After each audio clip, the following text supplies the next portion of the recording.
তো hello, good morning সবাইকে। সকাল সকাল একটা ব্লগ শুরু করছি। এখন বাজে 6টা। জাস্ট ঘুম থেকে উঠলাম। আজকের আমাদের যে অসৌজটা চলছিল, সেই অসৌজের আজকের ওই নখ কাটার পালা। তো সেই জন্য সকালবেলা দেখতেই পাচ্ছ গামছা গায়ে দিয়ে বসে আছি। এক্ষুনি নাপিত আসবে, এলে নখটা কাটবো। কেটে স্নান টান করে নেব। এত সকালে করছি কারণ রিমো মিমো ওরা সব স্কুলে যাবে, তো সেই জন্য নাপিত তাড়াতাড়ি এসছে।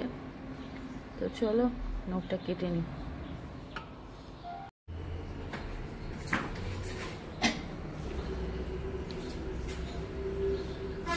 যা তো যা। অনেক সকালবেলা যেহেতু উঠেছি, তো তাই শরীরটা একটু কেমন কেমন করছে, আর হেয়ারটাও ড্রাই করতে হবে, তাই এরকমভাবে হেয়ারটাকে রেখে একটুখানি শুয়ে পড়েছি। আজকের আমার স্টুডেন্টদের আসার কথা, কারণ আজকের থেকে বেসিকের ব্যাচটা স্টার্ট হচ্ছে। কিছু মেকআপ ব্যাচের স্টুডেন্ট রয়েছে, কিছু নতুন স্টুডেন্ট রয়েছে, তো সব মিলিয়ে একে একে সব আসছে। তো ওদের আজকের ব্যাচটা তাড়াতাড়ি শেষ হয়ে গেছে। সারা দিনটা মোটামুটি ল্যাদ খেয়ে কাটছে। আজকের একটা ক্লাস স্টার্ট হলো। সেই ক্লাসে যেহেতু ওদের ওপেনিং ছিল, তো সেই হিসেবে বেশি ভিডিও কিছু করিনি, ওদের সঙ্গেই সময়টা কাটিয়েছি। আর আস্তে আস্তে ওরা জয়েন তো করেছে, ওদের ভিডিও সব তোমরা দেখতে পাবে পেজে।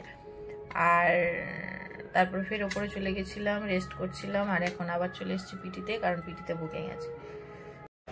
তো দেখতেই পাচ্ছ ফেসিয়ালের মাঝখানে একটু গ্যাপ পেয়ে আমি এখন বসে আছি।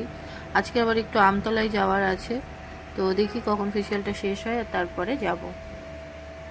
তো ফেসিয়ালটা শেষ করে আমি চলে গেছিলাম রিজেন্টে, একটু রিনুমিনিতে যাওয়ার ছিল। তারপরে রুদ্রাণী কালেকশনের পূজাও অনেকবার ফোন করছিল যে সফট শাড়ি অনেক এসছে, তুমি একবার এসে দেখা করে যাও। তো সময় পাচ্ছিলাম না কদিন, সেই জন্য যাওয়া হয়নি। তো আজকে ভাবলাম সেই যখন রিনুমিনুতে যাব, তো ওর সঙ্গেও একটু দেখা করে আসবো। রিনুমিনু থেকে নর্মালি সামারে পরার মতন সেরকম সফট কুর্তি নিয়েছি, আর এখন বেরিয়ে এসেছি। আর দেখো বাইরে কি বৃষ্টি হচ্ছে, টোটো দাঁড়িয়ে গেছে যে এত বৃষ্টিতে যেতে পারছে না।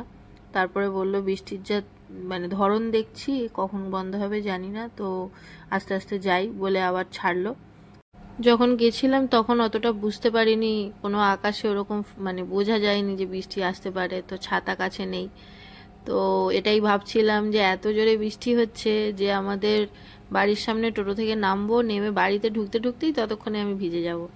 কিন্তু কিছু করার নেই, কতক্ষণ বা দাঁড়িয়ে থাকবো। তাই টোটোওয়ালাকে বললাম ঠিক আছে তুমি চলো আর আমাকে নামিয়ে দাও। সেও বলছে, টোটোওয়ালাও বলছে যে কি করে এত বৃষ্টির মধ্যে যাবে, সব তো ভিজে যাবে, হোক।